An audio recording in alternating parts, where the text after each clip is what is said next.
Hola, ¿cómo están? Bienvenidos. Hoy llegamos a Bodega Yandón, en Luján de Cuyo, Mendoza, para descubrir el mundo de las burbujas. Esto es Vinos y Placeres.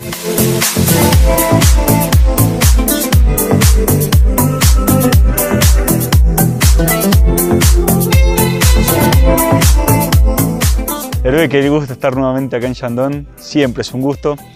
Y me gustaría saber un poco la historia del champán, porque está muy vinculada a la empresa, ¿no es cierto? Total, sabes que es una larga historia, así que voy a tratar de resumírtela. El champán, o la zona de champán, el viñedo de champán es un viñedo muy antiguo, tiene más de 2000 años, fue plantado por los romanos. Cuando conquistaban regiones de Europa, detrás implantaban su cultura. Así que los romanos, menos 170 años antes de Cristo, el famoso Julio César, empezó a plantar el viñedo de la Champagne. Pero era claramente para hacer vino, porque claro, en esta época era un vino sin burbuja, un vino tranquilo. Y ahí la Champagne se desarrolló, plantó para abastecer sobre todo la zona de París, que es cercana, vía fluvial. El vino de la Champagne, un vino rosadito, el vino del río se llamaba, llegaba hasta el consumo en París. Y todo se cultivaba en condiciones difíciles. La Champagne está al norte de Francia, es la zona más al norte, más fría de cultivo de la vid en Europa.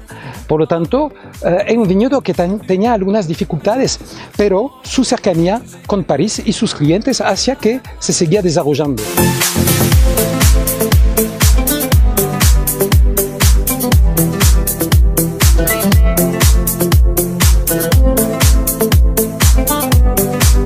Pero la innovación, probablemente la más notoria de toda la historia del vino, ocurrió al final del siglo XVI y ocurrió en un monasterio.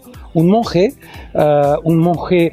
benedictino de la abadía de Auvillers, que es una loma justo arriba de la ciudad de Pernay. Este monje vio que el vino que no había terminado de fermentar en otoño, porque hace mucho frío en la Champagne, las levaduras que conocemos hoy se adormecen y queda azúcar en el mosto o en el vino sin consumir.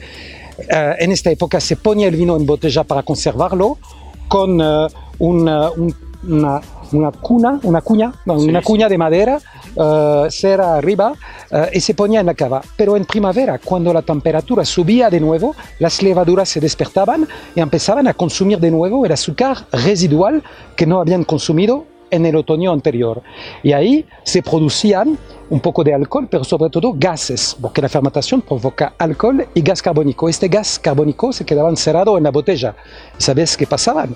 Los tapón en esta época de madera que no resistía a la presión, saltaban, la botella explotaban, se decía que las cavas cantaban porque explotaban, se hablaba del vino del diablo, bueno, todo este fenómeno que el monje observó y se dio cuenta que había una relación entre este azúcar que quedaba y luego esta refermentación en botella y el gas y la cantidad de gas que podía quedar.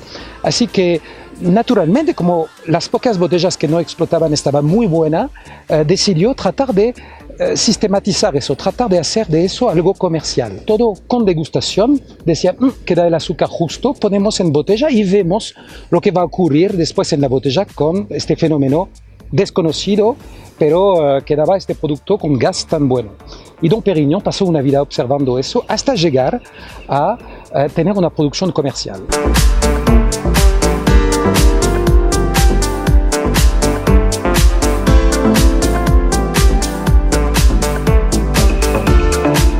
La Maison Moët et Chandon, nuestra casa matriz, nació en 1743 con su primera comercialización registrada por libro del primer vino espumante, digamos, o con burbuja, con nuestra marca.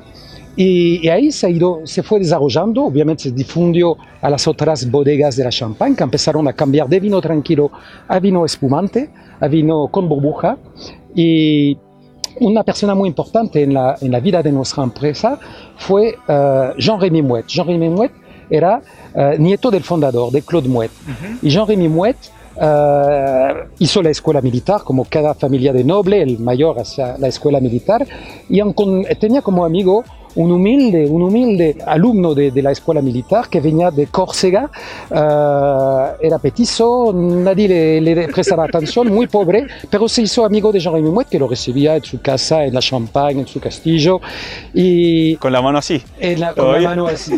Y este petizo, bueno, hizo historia porque una década después se transformó en Napoleón, el gran Bonaparte, el gran Napoleón, que nunca olvidó su amistad con Jean-Rémy Mouet, y en los baúles de la Gran Armada que conquistó toda Europa había las botellas de Mouet et Chandon, de su amigo Jean-Rémy Mouet, que difundió aún más en todas las cortes reales, hasta Rusia, hasta todo el lado, y empezó casi a globalizar.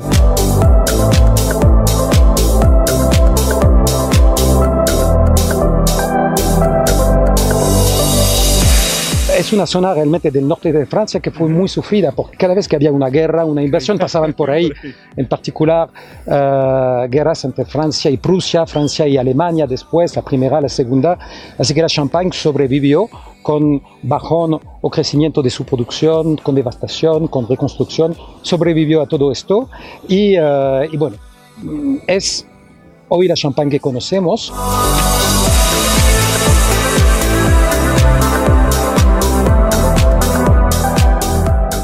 Hacemos un corte, ya seguimos disfrutando de Bodega Chandon acá en Agrelo, Luján de Cuyo, Mendoza. La Posada del Kenti, un spa médico en medio de las sierras cordobesas, con planes para bajar de peso, dejar de fumar, reducir el nivel de estrés y revitalizarse. La Posada del Kenti, Medical Spa and Resort. Entre en www.kenti.com.